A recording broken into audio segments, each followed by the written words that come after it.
লেমুরখালীতে 12 গ্রাম একতা পরিবারের পূর্ণাঙ্গ কমিটি গঠন করা হয়েছে। গত 1 মে শুক্রবার আনোয়ারা লেমুরখালী গ্রামে অনুষ্ঠিত হয়েছে বহুল আলোচিত সামাজিক সংগঠন 12 গ্রাম একতা পরিবারের পূর্ণাঙ্গ কমিটি গঠন সভা। 2020 সালে প্রতিষ্ঠিত এই সংগঠনটি শুরু থেকেই শিক্ষা, সংস্কৃতি, সামাজিক উন্নয়ন এবং ধর্মীয় কর্মকাণ্ডে গুরুত্বপূর্ণ ভূমিকা রেখে আসছে।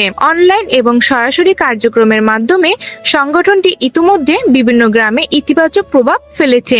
সবাই বিভিন্ন গ্রামের সম্মানিত সিনিয়র ব্যক্তিবর্গ, তরুণ প্রজন্ম এবং উদ্যমী যুবকদের উপস্থিতিতে এক প্রাণবন্ত পরিবেশের সৃষ্টি হয়। দীর্ঘ আলোচনা ও সবার মতামতের ভিত্তিতে গঠন করা হয় নতুন পূর্ণাঙ্গ কমিটি।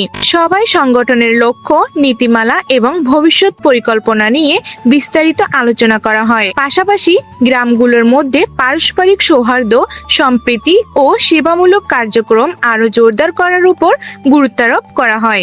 বিগত এই ছোট্ট একটা 12 গ্রাম একতা পরিবার শুরু থেকে যার হাত ধরে আসা, সেটা হচ্ছে শ্রদ্ধেয় ডাক্তার লক্ষ্মীপদ দাস মহোদয়।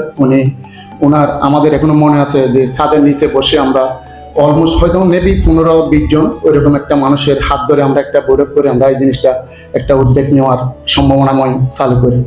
তার আমরা আনন্দিত এই 12 গ্রাম একতা পরিবারটা একটু একটু করে আজ অনেক একটা বড় পরিবার। এই পরিবার দেখে আমরা খুব আনন্দিত। আমরা চাই এই সমাজমূলক একটা প্রতিষ্ঠানে, এখানে এটা কোনো ক্লাব নয়, কোনো সমিতি নয়, এটা একটা সৎ এবং সাংগঠনিক একটা প্রতিষ্ঠান। আমি শিখছি, প্রতিনিয়তই শিখছি। তো শিখছি মানে এই নয় যে পরীক্ষায় খাতা লেখার জন্য শিখছি, সেটা না। সেটা আমি নিজের জ্ঞানটা বাড়ানোর জন্য শিখছি। যতটুকু পারছি বিভিন্ন ক্ষেত্রে চেষ্টা করছি ওটা বাস্তবে যাতে যেটা শিখছি সেখান থেকে যাতে সমাজে কিছুটা ন্যূনতম হলো যাতে অবদান রাখতে পারি। নবগঠিত কমিটিতে সভাপতি হিসেবে নির্বাচিত হয়েছেন বটতলী নোয়াপাড়ার শ্রীকৃষ্ণ মিলন দাস। সাধারণ সম্পাদক হয়েছেন হাইলদর নতুন ফকিরপাড়ার শ্রী উজ্জ্বল দাস। অর্থ সম্পাদক হিসেবে দায়িত্ব পেয়েছেন লেমুরখালীর শ্রী মাধব দাস শয়ন এবং সাংগঠনিক সম্পাদক হয়েছেন চাঁদপুরের শ্রী রামপদ দাস সহ 50 জনের সমন্বয়ে গঠন করা হয় এই কমিটি। ভালো লাগছে, দীর্ঘ 5 বছর পর আমরা 12 গ্রাম একতা পরিবারের যে একটা পূর্ণাঙ্গ কমিটি গঠন করা হয়েছে আজকে। তো সে উপলক্ষে আমরা বিভিন্ন গ্রাম থেকে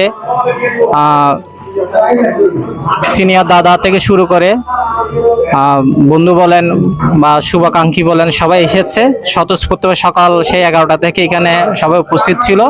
তো স্বতঃস্ফূর্তভাবে সকলে এখানে অংশগ্রহণ করার মাধ্যমে আজকে আমাদের পূর্ণাঙ্গ কমিটি গঠন করা হয়েছে। তো আমারও খুব ভালো লাগছে এই জন্য, যাতে আমরা আমাদের 12 গ্রাম একতা পরিবারকে সুন্দরভাবে আমরা এগিয়ে নিয়ে যেতে পারি, একটা সুশৃঙ্খলভাবে সুন্দর একটা উপহার প্রদান করতে পারি। সেজন্য আজকে আমাদের এই কমিটি গঠন করার উদ্দেশ্য, যাতে আমাদের সমাজকে যাতে আরো উচ্চস্তরে উপনীত করতে পারে, এটা আমার প্রত্যাশা। মানে আমার অনুভূতিটা খুবই, কি বলবো, এটা ভাষায় প্রকাশ করতে পারছি না। আমি খুবই আনন্দিত এবং গর্বিত। এই সংগঠন অনলাইন থেকে আজকে অফলাইনে পদার্পণ করেছে এবং এটি একটি ঐতিহাসিক একটি মুহূর্ত সৃষ্টি হয়েছে।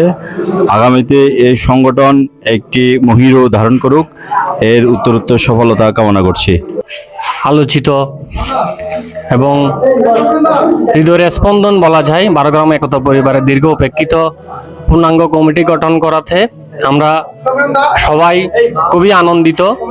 এবং বিভিন্ন গ্রাম থেকে আগত যে সকল শ্রদ্ধাভাজনরা উপস্থিত ছিলেন আজকে কমিটি গঠন করাতে, সবাই আনন্দ প্রকাশ করছেন। আর লেমুরখালী গ্রামেতে কমিটিটা গঠন করাতে সবাই, আমরা গ্রামবাসী সবাই খুশি এবং আমরা আশা করি এই কমিটিকে নিয়ে আমরা দীর্ঘ পথ পাড়ি দিতে পারবো। উপস্থিত সকলে আশা প্রকাশ করেন এই সংগঠনের মাধ্যমে গ্রামের যুব সমাজ ঐক্যবদ্ধ হয়ে সমাজে ইতিবাচক পরিবর্তন আনবে এবং একটি সুন্দর শান্তিপূর্ণ পরিবেশ গড়ে তুলতে গুরুত্বপূর্ণ ভূমিকা রাখবে। সজল দাসের পাঠানো তথ্যচিত্রে কণ্ঠে পূর্ণিমা হালদার, সত্য সনাতন টিভি, লেমুরখালী, আনোয়ারা, চট্টগ্রাম।